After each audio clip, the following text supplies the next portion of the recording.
Meus irmãos e minhas irmãs, hoje nós estamos ouvindo mais uma vez as parábolas do reino, né? Tem 3 domingos que a gente está escutando, são 7 parábolas. Esse é o último domingo que a gente escuta essas parábolas e reza essas parábolas do reino, onde Jesus vai manifestando para nós qual é o desejo dele e aquilo que a gente tem que buscar. E aí o Evangelho começa dizendo que a parábola diz que tinha um tesouro que estava escondido, e que um homem, ele encontra esse tesouro nesse campo. Aí ele vai lá, vende todos os seus bens, compra aquele terreno para conquistar aquele tesouro. Então, basicamente isso. Numa lógica nossa, às vezes meio deturpada, se a gente encontra um tesouro, possivelmente a gente teria uma atitude diferente. Depois que acabar a missa, vamos supor que você está indo embora para sua casa e você encontra lá na rua uma nota de R$100 dobrada, lá no chão. O que você faz? A gente bota o pé em cima assim, olha para o lado, olha para o outro, não tem ninguém olhando, a gente abaixa assim, disfarçadamente, põe no bolso e vai embora. Porque não tem ninguém ali. O homem do Evangelho, ele encontrou um tesouro e ele também estava sozinho num campo. Mas ele não faz isso. Ele vai lá, vende tudo aquilo que ele tem, compra o terreno para poder ter o tesouro. O que Jesus está mostrando para nós, meus irmãos e minhas irmãs, com a atitude deste homem? Que para a gente conquistar esse tesouro, que é a vida eterna, que é a nossa salvação, a gente tem que se esforçar. Exige de nós um esforço. Um grande esforço, que é de fato dar a nossa vida por causa de Cristo, é de fato gastar nossa vida, nosso tempo, os nossos momentos com Cristo. Isso, o que significa se esforçar para Cristo? Significa viver uma vida de oração, significa a prática da caridade para com o próximo, significa seguir o que Jesus está nos ensinando. Às vezes, nesse caminho nosso de salvação, de vida, de Cristo, o que a gente quer fazer? A gente quer buscar meios fáceis de conseguir a nossa salvação, da mesma forma que encontrar um dinheiro na rua. A gente quer encontrar meios fáceis de conseguir esse tesouro. E você vê que o homem, os dois, né, tanto da pérola quanto do tesouro, por causa de algo precioso, ele vai fazer esse esforço.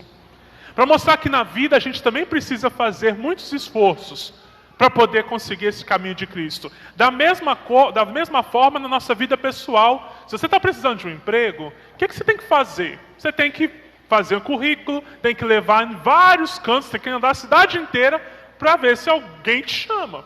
Exige um esforço. Aí você se tornou pai, você se tornou mãe, está na família, casou e tudo mais. Tem que fazer um esforço para você cuidar da vida dessa família. Você em casa, às vezes que é filho, tem que fazer um esforço para ajudar nas coisas de casa. Não dá para a gente viver nesta vida sem nos esforçar. Qualquer relação, qualquer caminho, tem que ter esforço de cada um. E para o caminho de Deus também é a mesma coisa. A gente tem que se esforçar e pedir a Deus sempre o necessário. Sempre pedir a Deus a graça daquilo que é mais necessário para nós.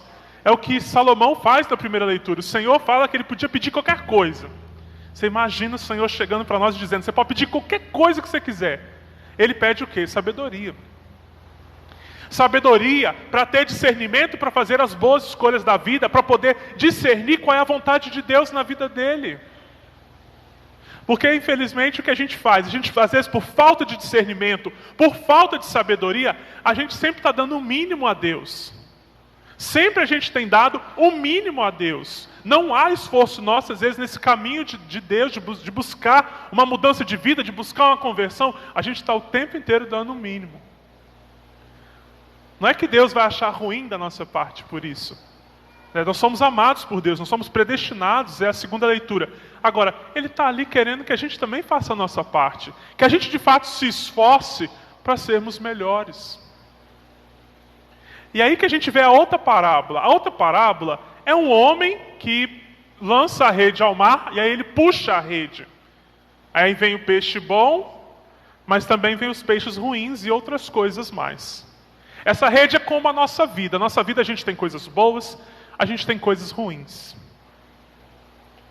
Agora a gente tem que se perguntar, o que eu tenho dado a Deus? Dessa rede que é a minha vida. O que eu tenho oferecido a Deus? Porque nessa rede tem peixes bons, tem coisas boas, tem peixes ruins, tem lixo, tem sujeira. E às vezes a nossa vida é marcada por isso. E o que é que a gente tem oferecido a Deus e ao nosso próximo? O que é ruim, o que é sujeira, aquilo que é tóxico. Na nossa relação pessoal, quando a gente vive com as pessoas, às vezes a gente tem que dizer coisas para a pessoa. Tem que dizer a verdade para ajudar o outro a melhorar. Você tem que chegar lá para o seu marido e tem que dizer alguma coisa. Tem que chegar para sua esposa e tem que dizer algo. Para os seus filhos, lá no trabalho, para o colega de trabalho, para o amigo, alguma coisa. A gente tem que dizer algumas coisas para ver se ajuda a pessoa a melhorar na vida, a acordar. Só que como que a gente faz isso? Da pior forma possível. A gente chega para as pessoas, o que que a gente faz? A gente fala com grosseria, a gente fala com ódio, a gente xinga, a gente fala o que não deve, fala com raiva. O que você está oferecendo para as pessoas? É isso? É o que há de tóxico em você? O que há de lixo, o que há de ruim em você? É isso que você está oferecendo para as pessoas? E às vezes é isso que a gente está oferecendo também para Deus. Você vê que no Evangelho o homem separa o peixe bom daquilo que é ruim. O que é ruim ele joga fora. Às vezes o que a gente tem feito de ruim em nós, a gente mantém, a gente não joga fora. A gente guarda muito lixo. A gente vai guardando muita coisa que não presta.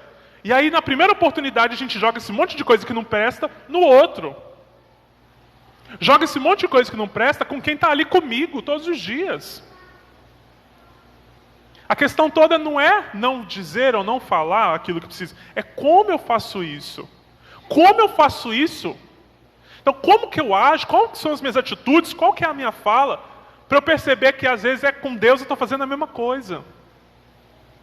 Porque a minha atitude, aí voltando a ler a notinha de R$100 da rua, não pode ser como essa quando a gente encontra. Porque o que a gente faz quando a gente encontra uma nota de R$100? Como eu disse, a gente olha para um lado, olha para o outro, não tem ninguém olhando.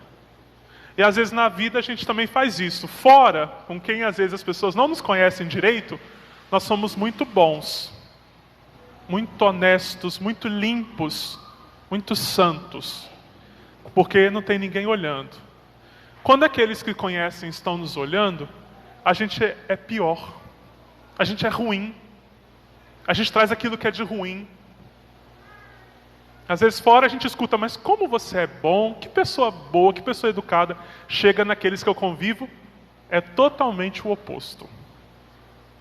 Então a gente tem que perceber também se na vida a gente está sendo assim com relação a Deus, porque Deus conhece a gente. Deus sabe de tudo. E às vezes é esse tipo de vida que a gente está vivendo. Para alguns eu ofereço o peixe bom, para outros eu estou oferecendo o peixe ruim, o peixe que faz mal, o tóxico, o lixo. Então, o que eu estou oferecendo a Deus? Qual é o esforço que eu estou fazendo para tirar isso da minha vida? É por isso que a gente tem que ter sabedoria e discernimento para começar a tirar isso da vida. Não quer dizer que a gente vai ficar totalmente perfeito, sem nada disso. Não, a vida humana traz essas coisas. Mas o esforço é para conseguir tirar isso. O esforço daquele homem era para conseguir aquele campo. Ele tinha uma única meta. O campo para conseguir o tesouro. Qual é a meta nossa? Nossa meta é a salvação. Nossa meta é a vida eterna. E o que a gente tem feito para isso? Muitas vezes nada. Então a gente precisa de se esforçar mais para tirar de nós isso que não presta. Porque o Senhor fará conosco da mesma forma dessa separação. Para que nós sejamos bons e salvos, nós precisamos desse esforço para que a gente de fato seja salvo por Ele. Porque se a gente não se esforça e não melhora, nós vamos ser tirados.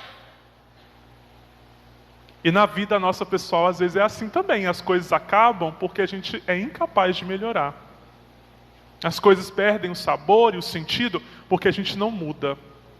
Porque a gente não cresce. Porque a gente não melhora.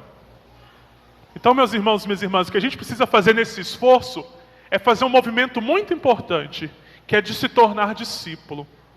Porque quem está ouvindo as parábolas é a multidão.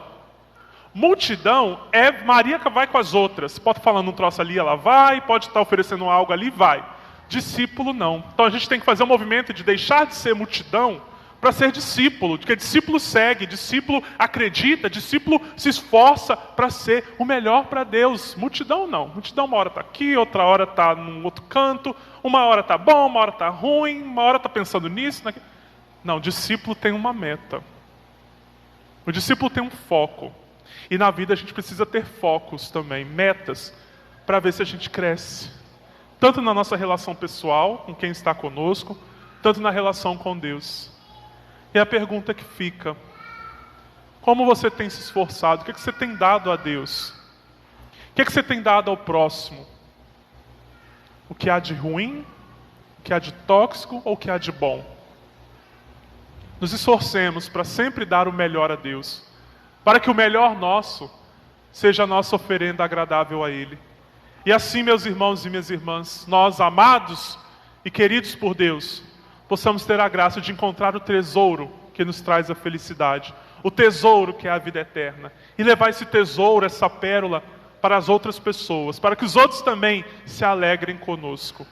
Que o Senhor nos ajude a tirar aquilo que é de ruim da nossa vida, para sermos o melhor para Ele, para vivermos um caminho de conversão, e assim levar também aqueles que nós amamos para este mesmo caminho, que é o caminho da vida, que é o caminho da salvação. Louvado seja nosso Senhor Jesus Cristo. Para sempre seja louvado.